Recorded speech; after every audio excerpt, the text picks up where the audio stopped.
Shalom Bapak Ibu yang dikasihi oleh Tuhan Yesus. Kita akan mulaikan ibadah menjelang hari Jumat Agung. Kita akan pujian Engkaulah perisaiku. Engkaulah perisaiku saat badai hidup menerpaku. Janjimu di dalamku, pulihkan jiwaku. Engkaulah perisaiku, engkaulah perisaiku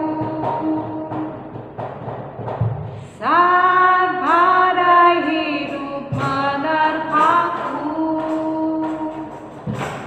Janjimu di dalamku, pulihkan jiwaku.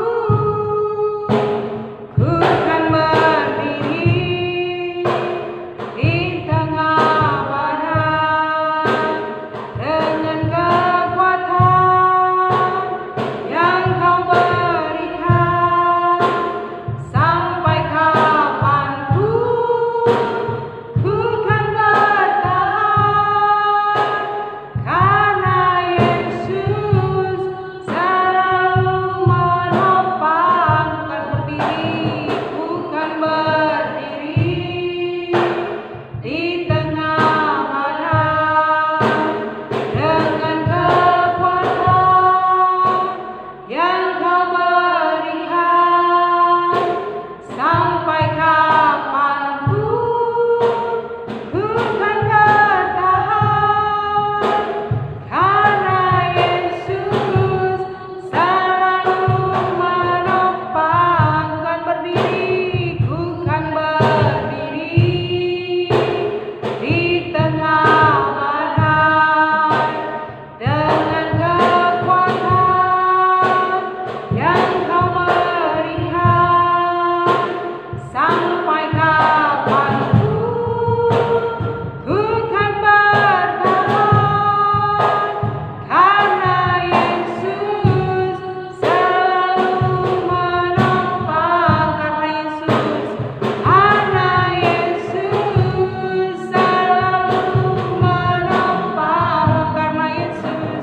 Karena Yesus selalu menopang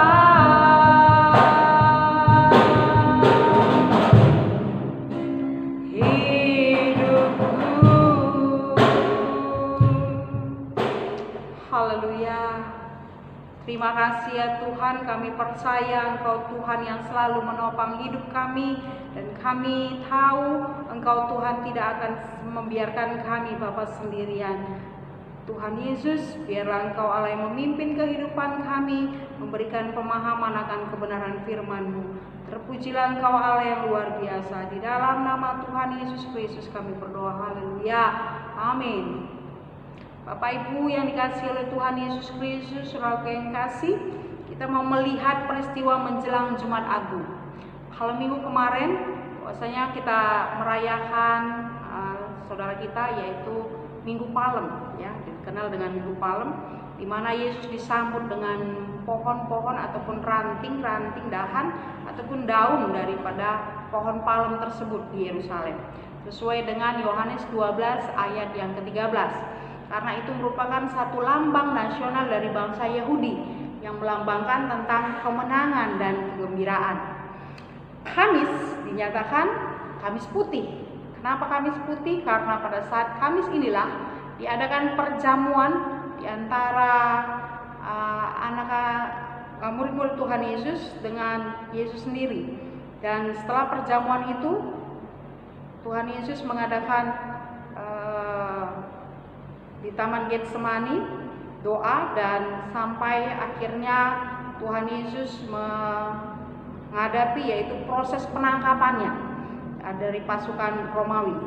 Dan Jumat paginya penganiayaan masih terus berlangsung sampai nanti akhirnya dia mengangkat salib menuju Bukit Golgota.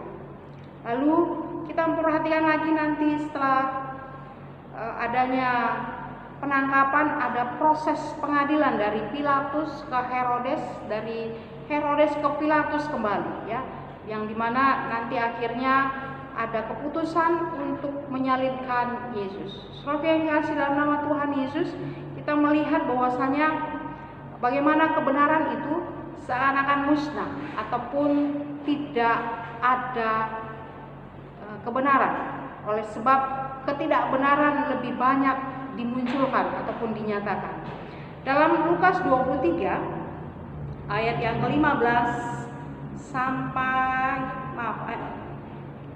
Lukas 23 ayat yang ke-13 sampai yang ke-15. Lukas 23 ayat yang ke-15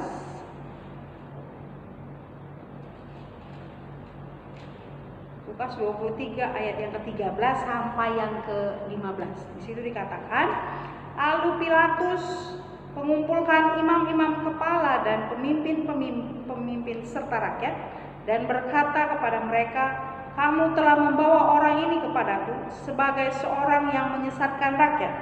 Kamu lihat sendiri bahwa aku telah memeriksanya, dan dari kesalahan-kesalahan yang kamu tuduhkan kepadanya tidak ada yang kudapati padanya. Dan Herodes juga tidak, sebab ia mengirim dia kembali kepada kami.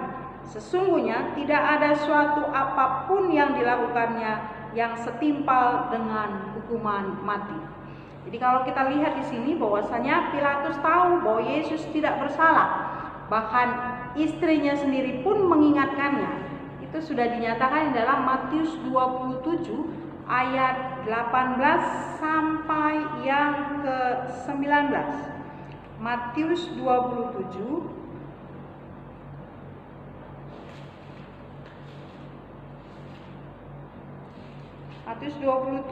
ayat yang ke-18 sampai yang ke-19. Di situ dikatakan, ia memang mengetahui bahwa mereka telah menyerahkan Yesus karena dengki. Ketika Pilatus sedang duduk di kursi pengadilan, istrinya mengirim pesan kepadanya, jangan engkau mencampuri perkara orang benar itu, sebab karena dia aku sangat menderita dalam mimpi tadi malam. Ya. Jadi di sini ada satu kegelisahan yang dibuat oleh Tuhan atau malaikat Tuhan kepada istri dari Pilatus. Dan kegelisahan ini menyatakan bahwasanya adanya ketidaktenangan ataupun kekhawatiran, keresahan, ataupun yang dikatakan menyebabkan dia menjadi susah. Tetapi peringatan yang Allah nyatakan kepada Pilatus, ya seakan-akan Pilatus tidak memperdulikannya, ataupun dikatakan dia lebih takut kepada orang Yahudi daripada kepada Yesus sendiri, perintah Allah. Ya, Yesus diserahkan kepada Herodes karena Yesus itu berasal dari Galilea. Jadi dia berpikir bahwasanya kalau Herodes orang Galilea, mungkin dia bisa mengambil keputusan sesuatu kepada Yesus, ya, karena sama satu daerahnya. Tetapi ternyata didapatin pada saat Herodes bertanya kepada Yesus, Yesus tidak menggubris, ya, segala sesuatu pertanyaannya. Akhirnya Herodes mengembalikan kepada Pilatus kembali.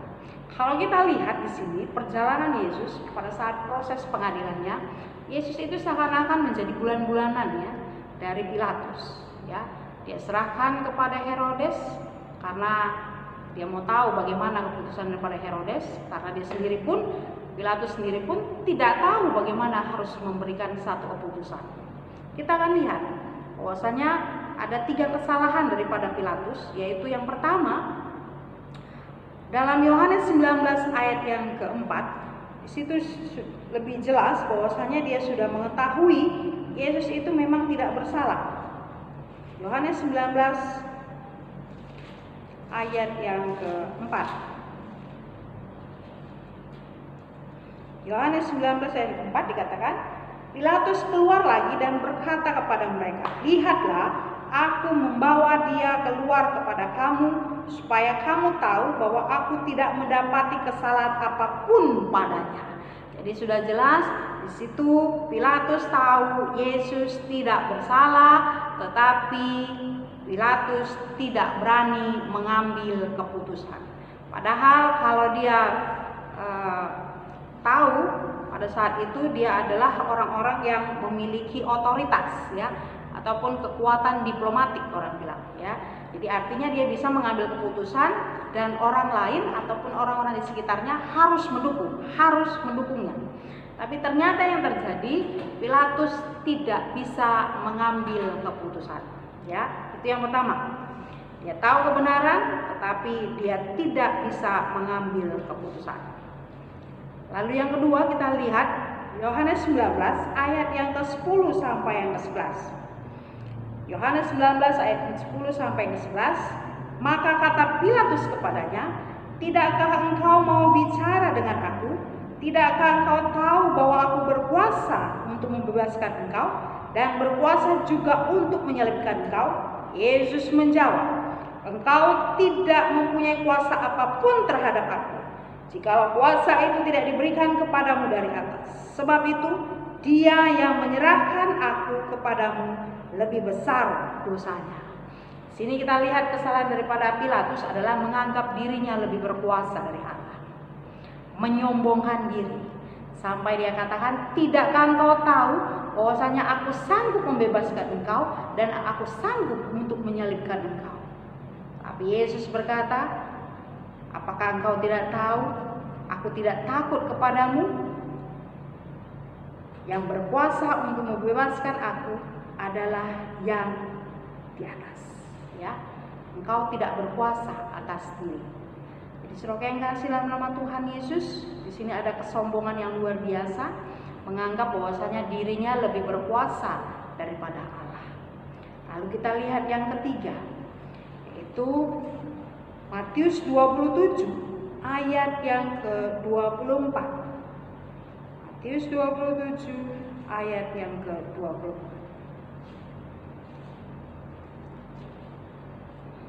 Matius 27 ayat yang ke-24 dikatakan, ketika Pilatus melihat bahwa segala usaha akan sia-sia, malah sudah mulai timbul kekacauan, ia mengambil air dan membasuh tangannya di hadapan orang banyak dan berkata, aku tidak bersalah terhadap darah orang ini.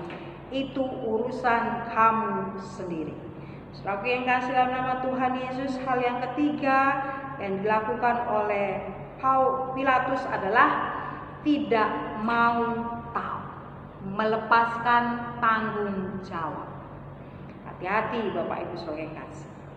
Dari sini kita mau melihat bahwasanya orang-orang yang demikian saudara yang kasih banyak di antara kita, seperti kelakuan ataupun tindakan perbuatan yang dilakukan oleh Pilatus. Dari ketiga hal ini kita akan belajar. Yang pertama, kebenaran harus dinyatakan. Apabila kebenaran tidak dinyatakan, maka Allah yang bertindak. Kebenaran itu berbicara apa? Kebenaran itu berbicara tentang kehidupan yang benar. Tidak ada kepalsuan.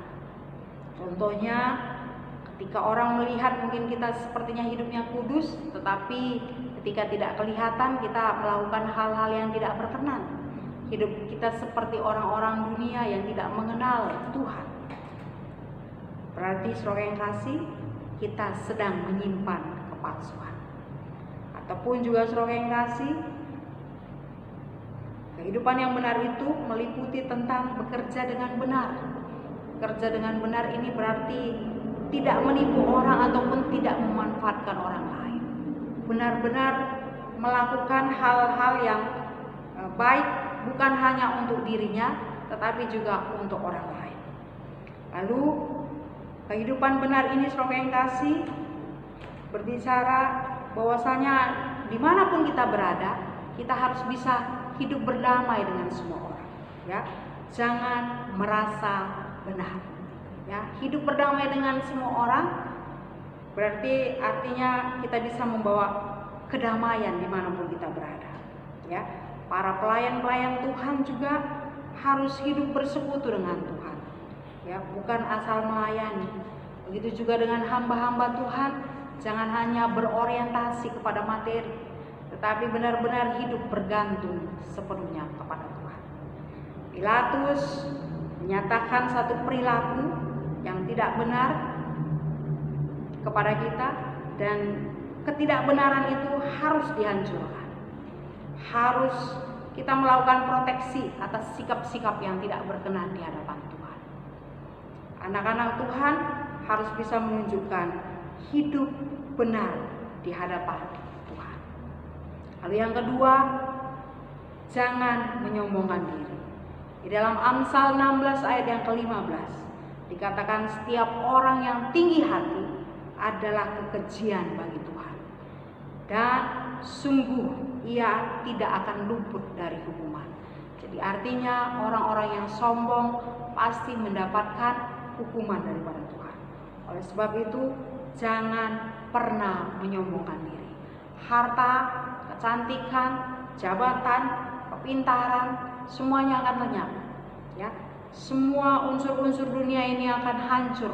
Semua yang ada di dunia ini akan hilang lenyap, sesuai dalam 2 Petrus 3 ayat yang ke-10. Jadi yang Tuhan akan munculkan adalah yaitu kebenaran firman Tuhan. Oleh sebab itu, Bapak Ibu yang dikasihi oleh Tuhan Yesus Kristus, marilah kita memiliki pikiran-pikiran Kristus. Seperti yang dinyatakan dalam 1 Korintus 2 ayat yang ke-16 bagian B. 1 Korintus 2 ayat yang ke-16 bagian B, di situ dikatakan, tetapi kami memiliki pikiran Kristus. Pikiran Kristus berarti sepadan dengan Allah. Pikiran Kristus berarti tidak memusingkan hal-hal yang ada di dunia ini. Pikiran Kristus berarti bisa menerima apa adanya.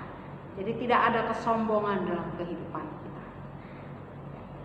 Jadi Bapak Ibu saudara yang kasih dalam nama Tuhan Yesus Kristus, mungkin Bapak Ibu muncul dalam kehidupan ataupun pemikiran Bapak Ibu bahwasanya kita kan di dunia butuh uang.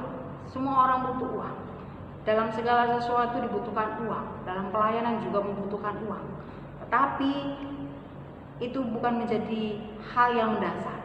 Hal yang mendasar adalah kita hidup karena kasih karunia Allah. Jadi kalau kita sadar hidup kita karena kasih karunia Tuhan, bahwasanya Tuhan sudah atur segala sesuatunya. Uang, harta, kedudukan, kepintaran, semuanya itu adalah kasih karunia Tuhan. Oleh sebab itu Bapak Ibu saudara yang kasih dalam nama Yesus, mari tetap terus mengandalkan Tuhan dalam segala sesuatunya. Jangan menyombongkan diri. Hal yang ketiga, kalau tadi dinyatakan bahwasanya Pilatus tidak bertanggung jawab, tetapi di sini Tuhan mengingatkan, milikilah tanggung jawab. Jadi artinya benar-benar sadar bahwasanya ada tugas yang harus dikerjakan. Ya, kalau dalam Ibrani 13 ayat yang ke-17 di situ dikatakan bagian A, pemimpin-pemimpin bertanggung jawab atas orang-orang yang dipimpinnya. Pemimpin-pemimpin ini berbicara tentang gembala. Pemimpin-pemimpin ini berbicara tentang orang-orang yang memerintah. Pemimpin-pemimpin yang berbicara tentang orang-orang yang punya perusahaan, ya. Jadi mereka benar-benar bertanggung jawab atas orang-orang yang dipimpinnya. Kalau di sini tepat dikatakan bahwasanya dalam Ibrani 13 ayat yang ke-17 bagian A ini, bahwasanya di sini adalah gembala-gembala, ya. Dia berdoa atas untuk gembala-gembalanya, untuk orang-orang yang dipimpinnya. Dalam 1 Tawarik 9 ayat yang ke-27, di situ juga dinyatakan orang Lewi bertanggung jawab atas penjagaan rumah Allah. Jadi mereka yang membuka ataupun yang menutup pintu bait Allah. Sudah dinyatakan mereka yang bertanggung jawab, dan itu berarti artinya orang-orang yang bertanggung jawab itu, walaupun yang memiliki tanggung jawab adalah orang-orang yang berani berkorban untuk kesejahteraan ataupun kebaikan dari orang-orang yang dipimpinnya. Pengorbanan yang dilakukan memang bisa berupa korban waktu, tenaga, keuangan, maupun bisa-bisa juga jabatan, ya. Karena kemungkinan besar ketika kita mengorbankan sesuatu pasti ada orang-orang yang tidak senang, ya. Tapi jangan takut, kalau pengorbanan itu memang benar yang daripada Tuhan, Tuhan pasti membela. Oleh sebab itu, saudara yang kasih dalam nama Tuhan Yesus, kalau Yesus sendiri telah berkorban bagi kita, orang-orang pilihannya, dan dipimpinnya, maka kita juga saudara yang kasih harus melakukan hal yang sama, berkorban untuk Tuhan. Yesus pada saat ini sedang melakukan perjamuan kudus bersama murid-muridnya, dan setelah itu dia berdoa di Taman Getsemani, dan setelah itu saudara yang kasih terjadilah penangkapan. Saudara yang kasih, perjalanan Tuhan Yesus ini mengingatkan kita kembali bahwasanya dia adalah orang-orang yang sosok seorang yang memiliki tanggung jawab yang luar biasa.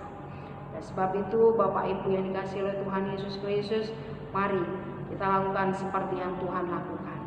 Ya, dia tidak hidup di dalam ketidakbenaran, dia selalu hidup benar, dan dia berusaha terus menunjukkan hal-hal yang benar, dan juga dia tidak menyombongkan dirinya, hidupnya hanya bergantung kepada Bapaknya, dan juga saudara yang kasih, dia memiliki tanggung jawab yang besar untuk keselamatan daripada orang-orang yang dipimpinnya.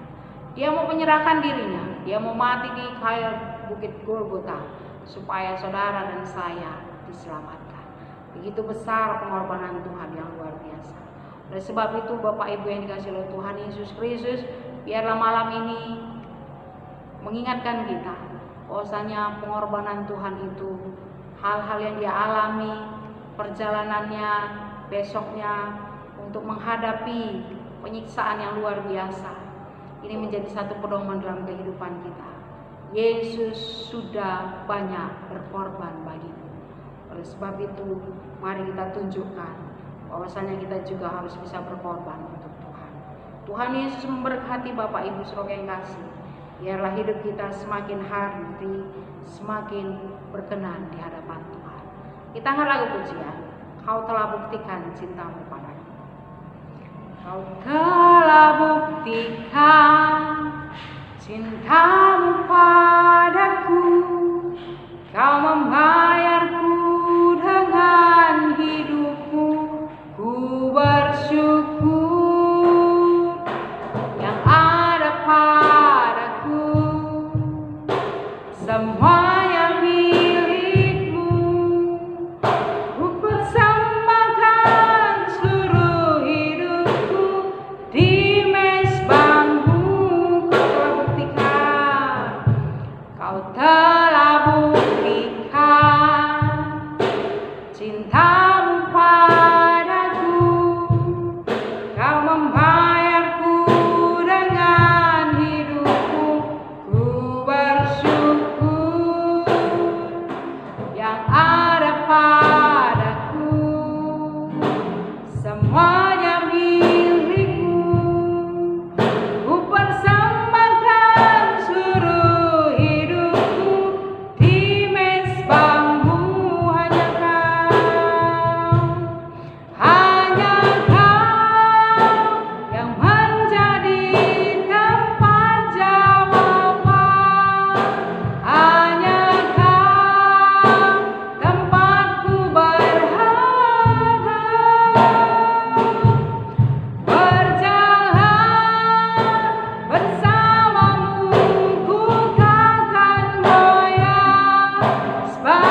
menjadi tempat jawaban kami.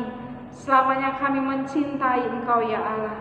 Ajar kami Bapa untuk melakukan segala sesuatu yang Kau perintahkan bagi kami.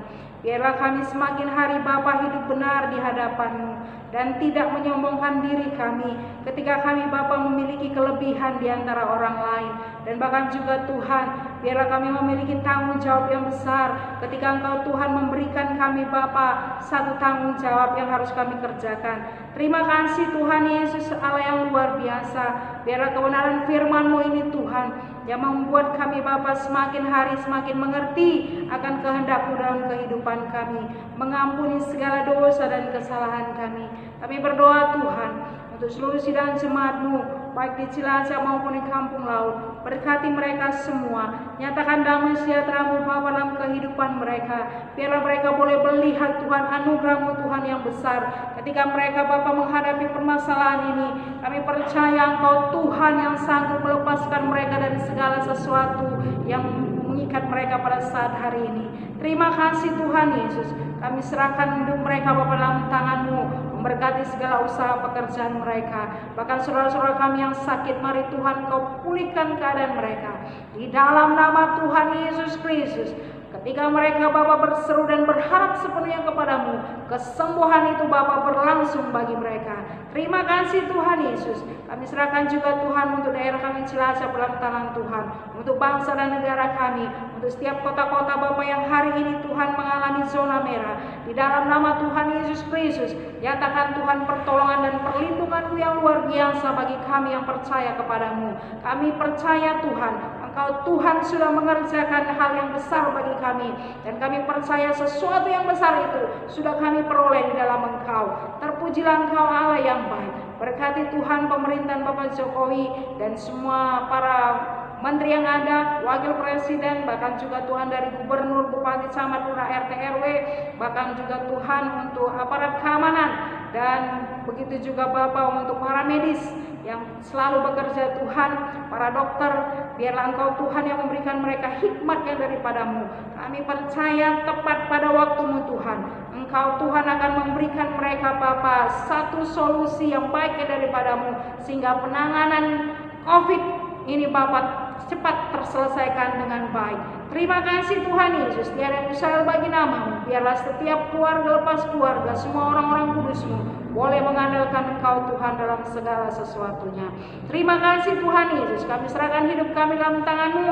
Biarlah Bapa kami boleh melihat anugerah-Mu yang besar. Setiap hari Bapa selalu Kau nyatakan atas kehidupan kami. Di dalam nama Tuhan Yesus Kristus, kami sudah memperoleh kemenangan dan jawaban doa yang daripada-Mu. Haleluya. Amin. Terpujilah nama Tuhan yang luar biasa. Biarlah Bapak Ibu saudara yang kasih boleh menikmati segala sesuatu kebaikan Tuhan.